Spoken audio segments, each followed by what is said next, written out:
Students हम discuss करेंगे important news के बारे में और उससे रिलेटेड जो इन्फॉर्मेशन है हमारी यूपीएससी के एग्जाम के पर्सपेक्टिव से इम्पोर्टेंट, उसको हम यहाँ पे डिस्कस करेंगे।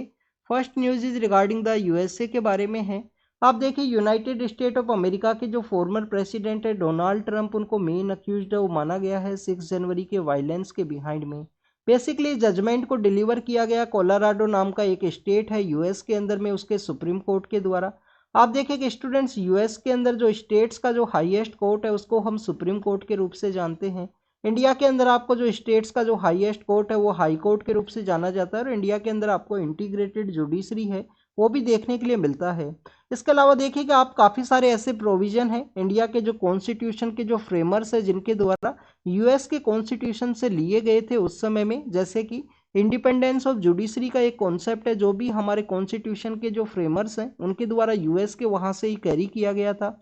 आप देखिए कि impeachment of high court and supreme court के जो जज हैं जिनका इम्पीचमेंट का जो प्रोसेस है वो भी हमने यूएस के ही जो कॉन्स्टिट्यूशन है उससे कैरी किया गया था हमारे कॉन्स्टिट्यूशन के फ्रेमर्स के द्वारा।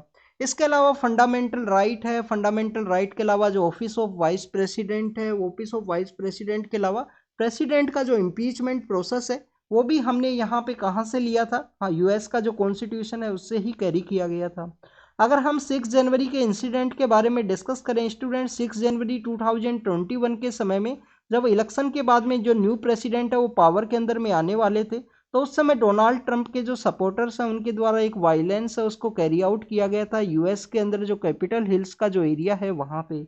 अभी कैपिटल हिल्स का एरिया बेसिकली क्या है, आप देखिए कि काफ़ी बार आपने एडिटोरियल्स के अंदर रीड किया होगा यूएस का जो प्रेसिडेंट का जो ऑफिस है जिसको कि हम ओवल ऑफिस के रूप से भी हम जानते हैं, तो आप देखिए कि ओवल ऑफिस भी उसी कैपिटल हिल्स के एरिया के अंदर सिचुएटेड है।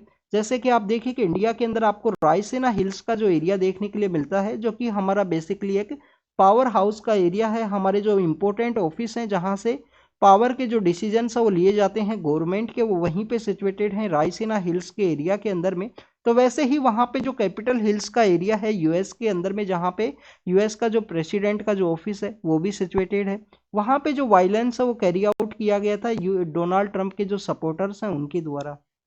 नेक्स्ट अगर हम रायसेना हिल्स के बारे में और एक और पॉइंट डिस्कस करें स्टूडेंट, आप देखिए हमारी जो मिनिस्टर ऑफ एक्सटर्नल अफेयर्स हैं उनके द्वारा, इसके अलावा आप देखिए कि हमारा जो ओआरएफ नाम का एक रिसर्च फाउंडेशन है उसके द्वारा एक डायलॉग है उसको कैरी आउट करवाया जाता है जिसको कि हम रायसेना डायलॉग के रूप से जानते हैं।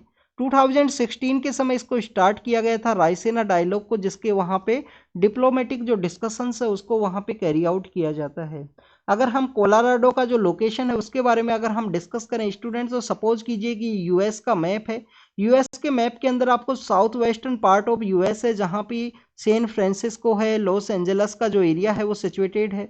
आप देखिए कि लॉस एंजलस के ही नियर बाई में जो लॉस वेगस है वो सिचुएटेड है, लॉस वेगस के वहाँ पे बेसिकली जो कोलोराडो नाम का जो स्टेट है वो सिचुएटेड है। स्टूडेंट्स ये स्टेट एक और वजह से जाना जाता है, कोलोराडो नाम का एक रिवर है वो वहाँ पे फ्लो करती है एरिजोना और जो यहाँ पे कोलोराडो नाम का जो स्टेट है वहाँ से, और आप देखिए कि उसके द्वारा जो कैनियंस है उसका फॉर्मेशन किया जाता है। कैनियंस बेसिक एक ब्यूटीफुल लैंडस्केप है वो आपको देखने के लिए मिलता है, एक ब्यूटीफुल टोपोग्राफी है वो देखने के लिए मिलती है। रिवर जब वहाँ पे रॉक्स के एरिया से जब पास करती है तो रॉक्स के एरिया से जब पास करते हुए एक ब्यूटीफुल लैंडस्केप है उसको क्रिएट करती है। आप देखिए कि 2021 का जो प्रीलिम्स है उसके अंदर भी एक क्वेश्चन पूछा गया था कि यहाँ पे इंडिया के अंदर में कौन सा जो रिवर्स है जो इंडिया के जो कैनियंस है उसका फॉर्मेशन किया जाता है, तो आप कमेंट सेक्शन के अंदर बताना कि इंडिया के अंदर कौन सी रिवर है जिसके द्वारा कैनियंस का जो फॉर्मेशन है वो किया जाता है। क्या वो आंध्र प्रदेश के अंदर कोई रिवर सिचुएटेड है और कहाँ पे वो जो कैनियंस है उसका फॉर्मेशन किया गया है, इसके बारे में आप गूगल जरूर से करना स्टूडेंट्स अगर आपको नहीं पता है तो।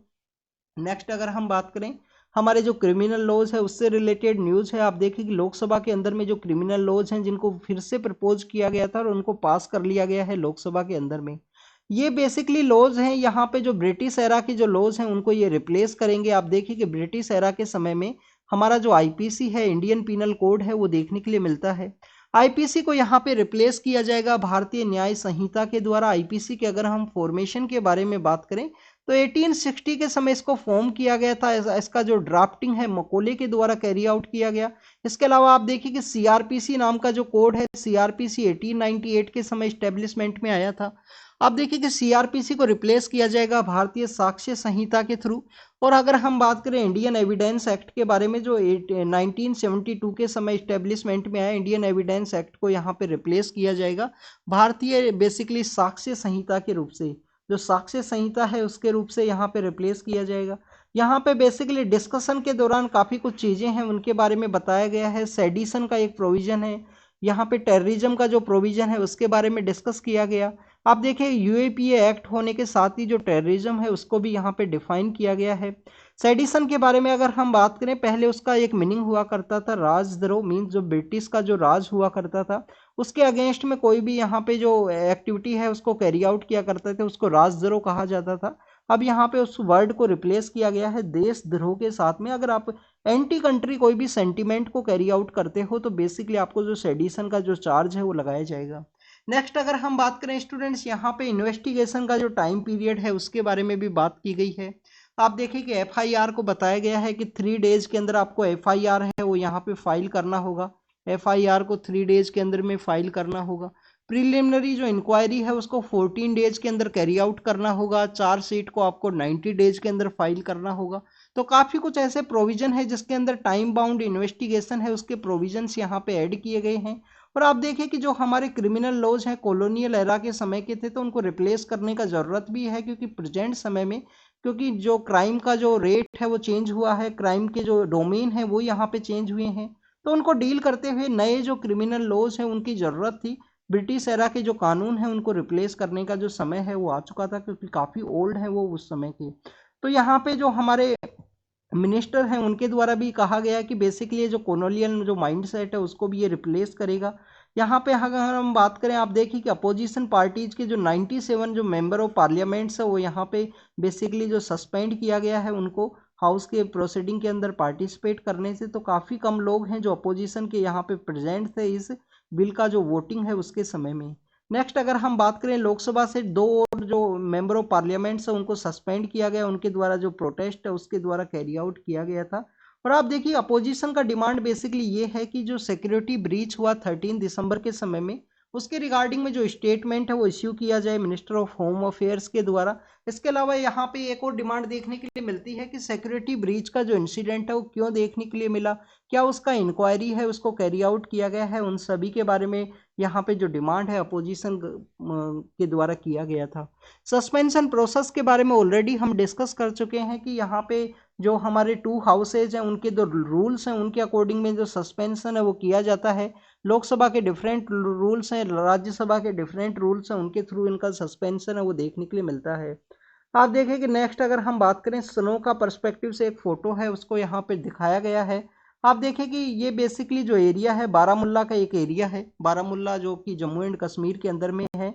North basically western part of the Srinagar का जो वेस्टर्न पार्ट है वहाँ पे थांग मार्ग नाम का जगह है जिसके अंदर आइस है, जो स्नो है उसको दिखाया गया है कि स्नोफॉल वहाँ पे हुआ है विंटर का जो समय है।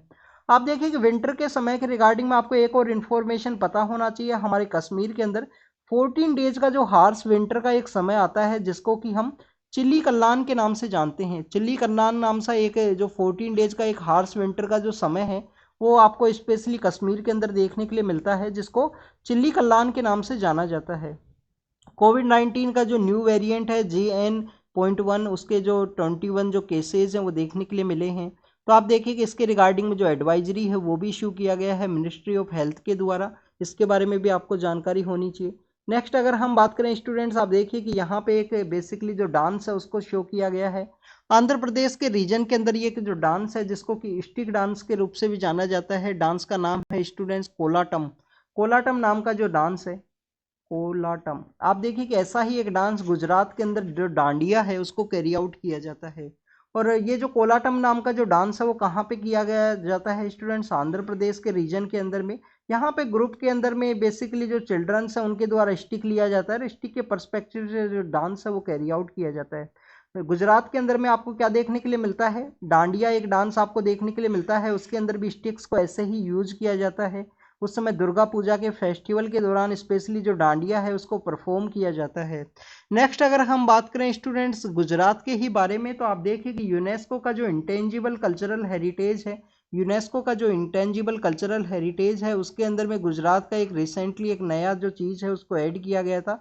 जो गरबा जो फेस्टिवल है, जो गरबा का जो बेसिकली जो कल्चरल फेस्टिवल है उसको ऐड किया गया था इंटेंजिबल कल्चरल हेरिटेज के रूप में। आपको इंडिया का जो इंटेंजिबल कल्चरल हेरिटेज का जो लिस्ट है उसके बारे में भी जानकारी होनी चाहिए। 2003 के समय पेरिस का एक कन्वेंशन है, उसके थ्रू इंटेंजिबल कल्चरल हेरिटेज को प्रोटेक्ट करने के पर्सपेक्टिव से उसको यहाँ पे जजमेंट है वो सॉरी कन्वेंशन है उसको पास किया गया, और जिसके अंदर इंडिया के जो 15 आइटम्स हैं वो आपको देखने के लिए मिलते हैं इंटेंजिबल कल्चरल हेरिटेज के अंदर में। नेक्स्ट अगर हम बात करें रेलवे एकेडमी है, जो हमारा नेशनल रेलवे एकेडमी है उसके बारे में है। तो आप देखिए कि national academy of Indian railway है उसको यहाँ पे रिप्लेस किया जाएगा गति शक्ति विद्यालय के रूप में। आप देखिए कि जब आप सिविल सर्विस एग्जामिनेशन को क्लियर करोगे और अगर आपको यहाँ पे रेलवे का जो सेक्टर का जो सर्विस है वो अलॉट होता है, तो उस समय में जो पहले यहाँ पे जो ट्रेनिंग है उसको कैरी आउट किया जाता था national academy of Indian railway. कहाँ पे ये सिचुएटेड है? गुजरात के अंदर ही सिचुएटेड है। वडोदरा का जो एरिया है वहाँ पे national academy of Indian railway है वो सिचुएटेड है। उसको अब रिप्लेस किया गया है गति शक्ति विद्यालय के साथ में। गति शक्ति विद्यालय है उसके ही द्वारा यहाँ पे जो कम्प्लीटली जो ट्रेनिंग्स हैं, जो जितना भी एक्टिविटी है रेलवे के पर्सपेक्टिव से उसको यहाँ पे प्रिपेयर किया जाएगा। बेसिकली रेलवे बोर्ड के द्वारा भी कहा गया है कि इस तरीके से रिप्लेसमेंट में जो जितने भी जो पावर है वो ट्रांसफर की जाएगी गति शक्ति विद्यालय को यहाँ पे। नेक्स्ट आप देखें कि रेलवे बोर्ड के बारे में आपको जानकारी होनी चाहिए। रेलवे बोर्ड जो हाईएस्ट एक इम्पोर्टेंट इंस्टीट्यूशन है रेलवे के पर्सपेक्टिव से, और अभी रिसेंटली सितंबर अक्टूबर के मंथ के समय भी ये न्यूज़ के अंदर में था कि फर्स्ट यहाँ पे वुमेन चेयरमैन है उनके द्वारा रेलवे बोर्ड को हेड किया गया है। जया वर्मा सिन्हा है जो यहाँ पे रेलवे बोर्ड का जो चेयरमैन है उनको बनाया गया है। तो आप देखिए कि जया वर्मा सिन्हा है जिनको कि रेलवे बोर्ड का जो हेड है वो बनाया गया है। ये फर्स्ट वुमेन है जो रेलवे बोर्ड को हेड किया जाएगा इनके द्वारा। नेक्स्ट अगर हम बात करें रेलवे बोर्ड के क्रिएशन के बारे में, तो आप देखिए कि 1905 के समय इसको क्रिएट किया गया था। हाईएस्ट बॉडी है रेलवे के पर्सपेक्टिव से, और थॉमसन रॉबर्टसन नाम का एक कमेटी हुआ करता था स्टूडेंट्स। थॉमसन रॉबर्टसन नाम का एक कमेटी हुआ करता था, उनके द्वारा बेसिकली जो रेलवे बोर्ड है उसके क्रिएशन का जो रिकमेंड है वो किया गया। रेलवे के पर्सपेक्टिव से काफ़ी डिफरेंट टाइप का कमेटीज है, उनके बारे में भी आपको जानकारी होनी चाहिए। आप देखिए कि रेलवे का जो बजट है जो बेसिकली जनरल बजट के साथ में उसको जोड़ लिया गया था। रेलवे बजट को फिर से सेपरेट करवाया गया, डिफरेंट जो बजट्स हैं वो करवाया गया। एक्वर्थी नाम का कमेटी है 1921 के समय में। एक्वर्थी कमेटी के द्वारा रेलवे बजट है उसको सेपरेट किया गया जनरल बजट के साथ में। फिर आप देखिए कि विवेक देबोराय कमेटी है वो इस्टेब्लिशमेंट में आती है 2015 के समय में, क्योंकि रेलवे मिनिस्टर का जो पोस्ट है बेसिकली एक पॉपुलर पोस्ट है वो बन चुका था। और रेलवे मिनिस्टर बेसिकली अलायंस का जो गवर्नमेंट्स है उनको दिया जाता था उस समय में, अलायंस का जब सरकारें बनती थी। तो आप देखिए कि 2015 में विवेक देबोराय कमेटी आया जिनके द्वारा रेलवे बोर्ड है उससे रेलवे बजट है और जनरल बजट है दोनों को मर्ज कर दिया गया। बजट के साथ में ही रेलवे के जो प्रोविजंस है उनको ऐड किया जाता है। नेक्स्ट अगर हम बात करें दिल्ली के जो सीएम हैं उनको ईडी के द्वारा सम्मन किया गया है, और इनके द्वारा ईडी का जो सम्मन है उसको बार बार स्किप किया गया है। तो आप देखिए कि हमारी जो ईडीज हैं, ईडी है, इसके अलावा और भी जो डिफरेंट एजेंसीज हैं जो समय समय पे न्यूज़ के अंदर देखने के लिए मिलती हैं। अपोजिशन के द्वारा एलिगेशंस लगाए जाते हैं, इनका जो मिसयूज है वो किया गया है सेंट्रल गवर्नमेंट के द्वारा, या देखिए कि इनको एज ए टूल के रूप में यूज़ किया गया है अपोजिशन को जो यहाँ पे बेसिकली कंट्रोल करने की रिगार्डिंग में। हमारे जो पीएम सर हैं उनका एक इंटरव्यू है, उनके द्वारा कहा गया है कि यूएस के द्वारा जो एलिगेशंस लगाए गए हैं, जो यहाँ पे खालिस्तानी एक्टिविस्ट हैं पन्नून, उनके असैसिनेशन के एलिगेशंस जो लगाए गए हैं, तो उसके अंदर इंडिया के द्वारा जो कम्प्लीटली जो हेल्प है जो सपोर्ट है वो किया जाएगा अगर हमको एविडेंस प्रोवाइड किए जाते हैं। एंटी इंडिया कोई एविडेंस है तो यहाँ पे जो सपोर्ट है वो इंडिया के द्वारा बेसिकली यहाँ पे प्रोवाइड किया जाएगा। जो भी इंडिया के अगेंस्ट में एलिगेशंस लगे हैं उसका इंडिया के द्वारा जो जवाब है वो सपोर्ट है उसके बारे में बात की गई है। आप देखिए कि ऐसा ही एलिगेशंस कनाडा के द्वारा भी लगाए गए थे। कनाडा के अंदर में बेसिकली हमने यूएस के बारे में अभी हमने डिस्कस किया। तो आप देखिए कि यूएस का यहाँ पे जो सिटी है उसको हम सीटल के नाम से जानते हैं, और ये यहाँ पे बेसिकली जो कनाडा का जो ब्रिटिश कोलंबिया का एरिया है जो वैनकूवर नाम का जो सिटी है, वहाँ पे देखिए हरदीप सिंह निज्जर नाम के खालिस्तानी एक्टिविस्ट है, उनका भी असैसिनेशन हुआ था जून जुलाई के समय में। फिर कनाडा के द्वारा आफ्टर द G20 की मीटिंग के द्वारा इंडिया के अगेंस्ट में एलिगेशंस लगाए गए। इंडिया के साथ जो डिप्लोमेटिक रिलेशंस हैं वो भी काफ़ी ज़्यादा बैड सिचुएशन के अंदर चले गए थे उस समय में। आप देखिए कि जो सीटल नाम का जो सिटी है वो कहाँ पे है, यूएस का पार्ट है। यहाँ पे ब्रिटिश कोलंबिया है, वैनकूवर नाम का जो एरिया है। ये देखिए कि यहाँ पे इंडियन ओरिजिन के जो पर्सन है उनका पॉपुलेशन देखने के लिए मिलता है।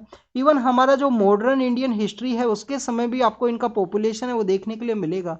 आप देखिए कि यूनाइटेड इंडिया हाउस है, और भी डिफरेंट डिफरेंट जो ऑर्गेनाइजेशन है, गदर पार्टी का जो इस्टेब्लिशमेंट है वो सैन फ्रांसिस्को में किया गया था। सो सीटल के अंदर में, वैनकूवर के रीजन के अंदर में और सैन फ्रांसिस्को का जो रीजन है इसके अंदर में इंडियन इंडिपेंडेंस के समय भी काफ़ी सारे जो एक्टिविस्ट हैं वो वहाँ पे रहा करते थे। तो this is all the information related to the USA के बारे में है। पन्नून का जो एसेसिनेशन है उसमें हेल्प करने का बात की गई है। साहित्य अकेडमी अवार्ड्स के बारे में है, इनके बारे में हम ऑलरेडी डिस्कस करेंगे, मेंशन किया गया है डिटेल के अंदर में। आप देखिए एडिटोरियल के बारे में है, तो यहाँ पे इजिप्ट के अंदर में जो इलेक्शंस है वो कैरी आउट किए गए। वहाँ पे अब्दुल फतेह अल सीसी नाम के जो पर्सन है वो यहाँ पे दोबारा से पावर है उसको रीगेन किए हैं इलेक्शन प्रोसेस के अंदर में। तो आप देखिए कि इजिप्ट के बारे में अगर हम बात करें तो इजिप्ट कंटिन्यूस न्यूज़ के अंदर में है। हमारे जो पीएम सर हैं वो भी वहाँ पे विजिट के अंदर गए थे। आप देखिए कि इजिप्ट का अगर हम प्रोसेस के बारे में बात करें, इन्फ्लेशन काफ़ी ज़्यादा हाई है प्रेजेंट समय में। इकोनॉमिक सिचुएशन है वो काफ़ी ज़्यादा बैड के सिचुएशन के अंदर में है। इकोनॉमिक का जो एरिया है वो वहाँ पे प्रेजेंट समय में, और वहाँ पे अब्दुल फतेह अल सीसी हैं जो पावर के अंदर में आए हैं। और आप देखिए कि वहाँ पे जो मीडिया है वो कम्प्लीटली कंट्रोल है गवर्नमेंट के अंडर में। मीडिया कम्प्लीटली कंट्रोल के अंदर में है। मीडिया कंट्रोल में होने की वजह से यह देखिए कि यहाँ इनके 89% जो वोट्स हैं वो इनको मिले हैं अब्दुल फतेह अल सीसी को। इनके अपोजिशन के अंदर जो पर्सन है उनको बेसिकली कोर्ट के द्वारा इनएलिजिबल है, वो मान लिया गया था कि वो इलेक्शन है वो कंटेस्ट नहीं कर सकते हैं, वो जेल के अंदर भी हैं। इसके अलावा स्टूडेंट्स अगर हम बात करें अब्दुल फतेह अल सीसी के बारे में, तो आप देखिए कि 2011 के समय में मोहम्मद मोसी नाम के एक पर्सन है जो वहाँ पे पावर के अंदर में आए थे, फर्स्ट जो फ्रीली इलेक्टेड प्रेसिडेंट थे वहाँ पे इजिप्ट के। उसके बाद में उनको जो टोपल डाउन करके अब्दुल फतेह अल सीसी हैं जब आर्मी के अंदर हुआ करते थे वहाँ के डिफेंस फोर्सेज में, उनको टोपल डाउन करके वो पावर के अंदर में आएंगे। उनका टॉपल डाउन करने के बिहाइंड में काफ़ी सारे ऐसे रीजंस दिए गए थे कि इनके द्वारा 2011 के समय में जो मुस्लिम ब्रदरहुड का जो रिवॉल्यूशन है उसके जो कोड्स हैं उनका वायलेशन किया गया था। अरब के बारे में अगर हम बात करें, एक पॉपुलर कंट्री है इजिप्ट, बेसिकली एक पॉपुलस जो अरब कंट्री है। और आप देखिए कि वहाँ पे प्रेजेंट समय में काफ़ी सारे जो नए प्रोजेक्ट हैं वो चलाए गए हैं अब्दुल फतेह अल सीसी के द्वारा। बेसिकली वहाँ पे एक new capital city, new administration area का एक प्रोजेक्ट है वो भी चलाया गया है आउटसाइड द कैरो के आउटसाइड में। प्रेजेंट समय में जो कैपिटल है वो कैरो का रीजन है, तो एक न्यू एडमिनिस्ट्रेशन का एरिया है उसको वहाँ पे डेवलप करना है। प्रेजेंट समय में क्या क्या वहाँ पे जो सिचुएशंस जो डैमेजिंग है, एक तो हाइपर इन्फ्लेशन है, एक्सटर्नल जो डेप्थ है वो भी काफ़ी ज़्यादा हाई है। और आप देखिए कि हमास का और जो इसराइल का जो कन्फ्लिक्ट हुआ है उसकी वजह से भी इनका जो सनाई पेनिनसुला है उसके अंदर इफेक्ट है वो देखने के लिए मिलता है। आप देखिए कि इजिप्ट के द्वारा 1979 के समय इसराइल के साथ जो अपने रिलेशंस है वो डेवलप किए गए थे आफ्टर द, उस समय में जो काफ़ी सारी जो बैटल्स इनके द्वारा लड़ी गई थी इसराइल के साथ में। बट 1979 के समय इनके द्वारा जो डिप्लोमेटिक रिलेशंस है उनको डेवलप कर दिया गया था इसराइल के साथ में।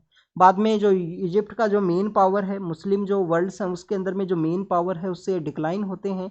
और आप देखिए कि उसके बाद में जो मिडिल ईस्ट के जो कंट्रीज हैं वो पावर के अंदर में गेन करेंगे मुस्लिम जो वर्ल्ड है उसके पर्सपेक्टिव से। तो this is all the information related to the Egypt. Present समय में इकोनॉमिक सिचुएशन काफ़ी ज़्यादा खराब है। नेक्स्ट डिफेंस बजट के बारे में है। आप देखिए कि यहाँ पे हमारे एग्जाम के पर्पज से जो इम्पोर्टेंट है उसको हम डिस्कस करेंगे। डिफेंस के बजट के बारे में यहाँ पे बताया गया है कि डिफेंस बजट को नेशनल सिक्योरिटी गोल को यहाँ पे इलेक्शन का जो प्रिज्म है उसके थ्रू नहीं देखना चाहिए। उसके थ्रू अगर हम देखेंगे तो काफ़ी अनप्रोफेशनल जो वे है उसके रूप में ये देखा जाएगा। यहाँ पे डिफेंस बजट का जो स्टैगनेंट प्रोसेस है उसके बारे में भी डिस्कस किया गया है कि पहले जो 16.4% जो बजट है उसका अलोकेशन डिफेंस के रिगार्डिंग में किया जाता था 2012 के समय में, और 2022 के समय आप देखिए कि ये जो बजट का जो अलोकेशन है उसके अंदर 13.3% है वो आपको देखने के लिए मिलता है। इंडियन यहाँ पे जो डिफेंस ऑर्गेनाइजेशन है उनको रिसर्च एंड डेवलपमेंट है उसके ऊपर ध्यान है वो देने का ज़रूरत है, रिसर्च एंड डेवलपमेंट के ऊपर में। जिसमें आप देखिए कि इसमें बताया गया है कि ग्लोबल इनोवेशन इंडेक्स के अंदर में बताया गया है कि इंडिया के अंदर में 0.7% जो मनी है वो खर्च किया जाता है जीडीपी का, किसके अंदर में इनोवेशन के रिगार्डिंग में, रिसर्च एंड डेवलपमेंट के पर्सपेक्टिव से। इंडिया का जो रैंकिंग क्या है स्टूडेंट, 53 रैंकिंग आपको देखने के लिए मिलता है रिसर्च एंड डेवलपमेंट के अंदर में। डिफेंस सेक्टर के अंदर में आप देखिएगा IDX नाम का एक प्रोविजन है जिसको चलाया जाता है। IDX क्या है, इनोवेशन फॉर डिफेंस एक्सीलेंस है। UAV का जो बेसिक अनमैन्ड जो एरियल व्हीकल है, अनमैन्ड एरियल व्हीकल है, उनके रिगार्डिंग में एक आपको कंपटीशन है वो देखने के लिए मिलता है डिफेंस सेक्टर के अंदर में। तो उसी के थ्रू यहाँ पे डिस्कस किया गया है कि डिफेंस बजट को भी यहाँ पे इलेक्शन के प्रिजन के थ्रू देखने का ज़रूरत नहीं है, क्योंकि अनप्रोफेशनल होगा किसी भी। हमारा बेसिकली एक एरिया के अंदर चाइना है, उसके द्वारा कंटिन्यूस जो रिग्रेसिव जो उनका जो डिफेंस का जो एक्टिविटी है वो देखने के लिए मिलता है समय समय पे। तो हमको जो डिफेंस बजट है उसको भी बूस्ट करने का ज़रूरत है। इंडिया का जो आत्मनिर्भर का जो कॉन्सेप्ट है उसको भी बूस्ट करने का ज़रूरत है, जिससे कि हम रिसर्च एंड डेवलपमेंट के अंदर जो मैक्सिमम इनोवेशन है उसको कैरी आउट कर सके। ऑर्डिनेंस जो फैक्ट्री का एक बोर्ड है उसको भी यहाँ पे रिफॉर्म करने का जो ज़रूरत है उसके बारे में डिफाइन किया गया है इस एडिटोरियल के अंदर में। तो कोई ज़्यादा इंपॉर्टेंट पॉइंट्स नहीं है हमारे यूपीएससी के एग्जाम के परस्पेक्टिव से। नेक्स्ट यहाँ पे COP28 का जो क्लाइमेट समिट है उसका आउटकम के बारे में डिस्कस किया गया है। आप देखिए कि COP28 के अंदर में बेसिकली क्या क्या मेन आउटकम रहे।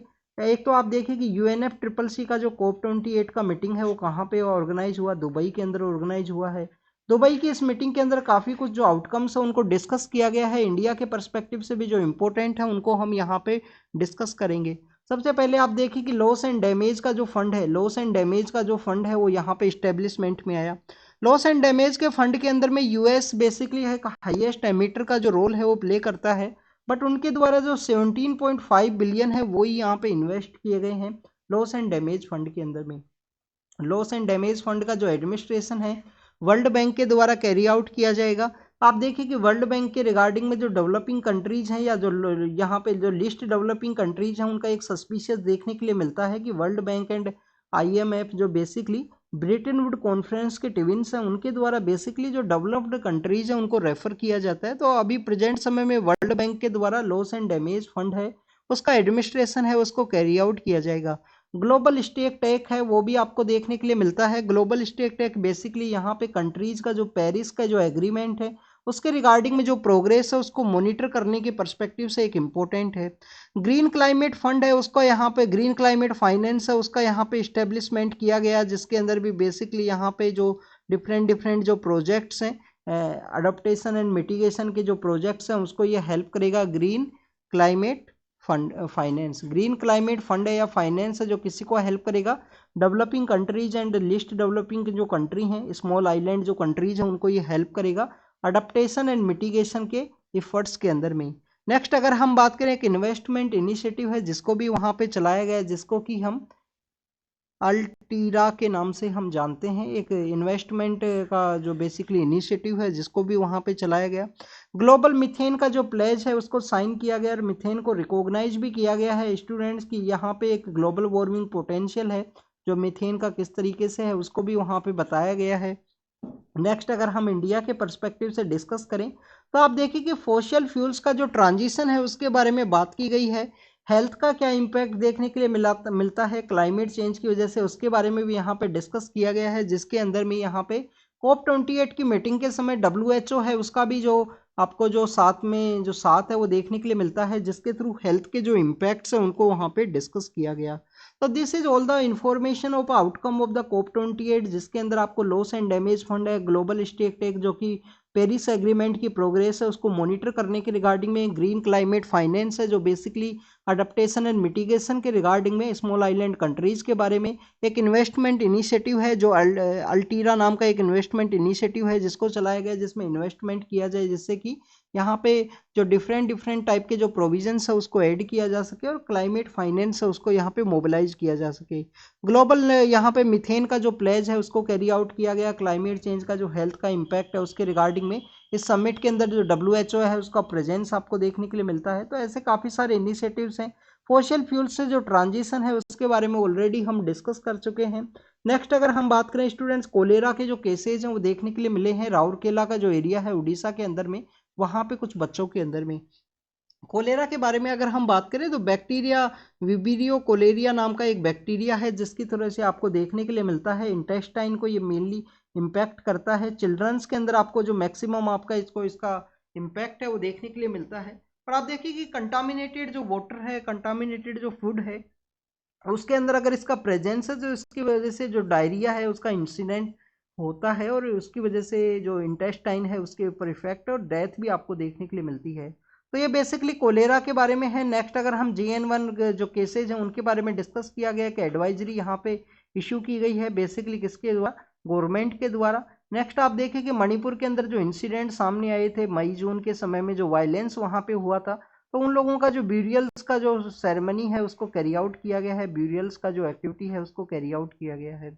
नेक्स्ट अगर हम बात करें स्टूडेंट्स, नए क्रिमिनल बिल्स हैं जिसके अंदर टाइम बाउंड मैनर में यहाँ पे जो इन्वेस्टिगेशन है उसको कैरी आउट किया जाएगा, उसके बारे में डिस्कस किया गया है कि यहाँ पे जो टाइम बाउंड मैनर में जो इन्वेस्टिगेशन है उसको कैरी आउट किया जाएगा, जिसमें FIR के बारे में बताया गया है कि 3 डेज के अंदर जो आपका FIR है वो फाइल करना होगा। 0 FIR का प्रोविजन भी आपको पता होना चाहिए स्टूडेंट। 0 FIR क्या है? फर्स्ट इन्वेस्टिगेशन रिपोर्ट है FIR।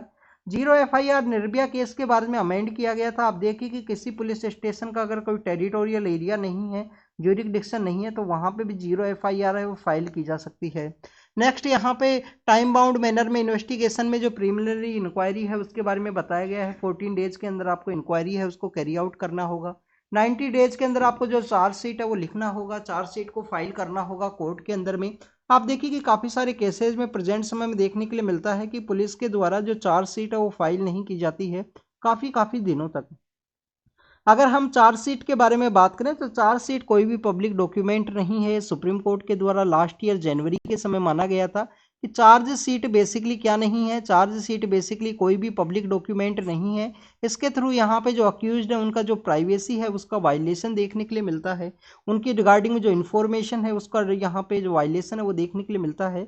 ऐसा सुप्रीम कोर्ट के द्वारा कहा गया था चार्जशीट के केस के अंदर में।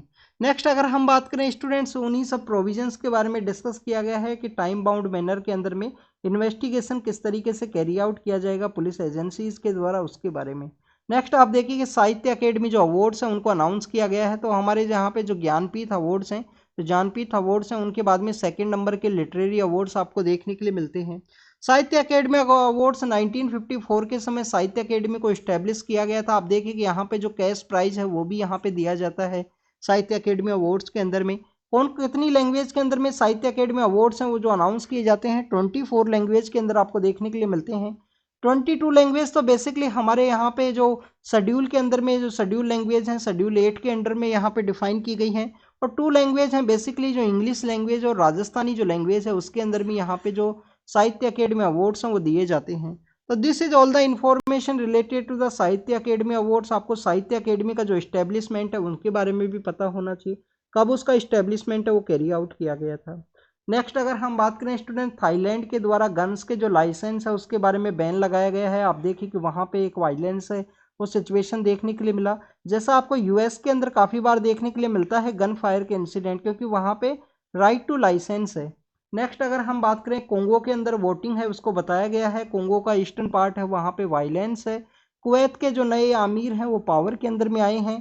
तो इन सभी के बारे में यहाँ पे डिस्कस किया गया। नेक्स्ट न्यूज इसराइल के बारे में है। हमास के जो लीडर हैं वो इजिप्ट के लिए विजिट पे गए हैं, उनके द्वारा होस्टेज का जो स्वैप है, इसके अलावा किस तरीके से यहाँ पे जो सीज फायर है उसको यहाँ पे एग्रीमेंट को साइन किया जा सके, तो उन सभी के बारे में डिस्कस किया गया। कोलोराडो केस के बारे में ऑलरेडी हमने डिस्कस किया है। और आप देखिए कि चाइना के पर्सपेक्टिव से एक न्यूज़ है कि चाइना रसिया ने जो अपने रिलेशन है उनको मोर स्ट्रेंथन वो यहाँ पे कैरी आउट किया गया है। तो this is all the information related to today's newspaper. जो भी इंपॉर्टेंट न्यूज़ इंफॉर्मेशन फैक्ट है उसको आप रीड एंड रिवाइज कीजिए। Thank you students, thank you very much.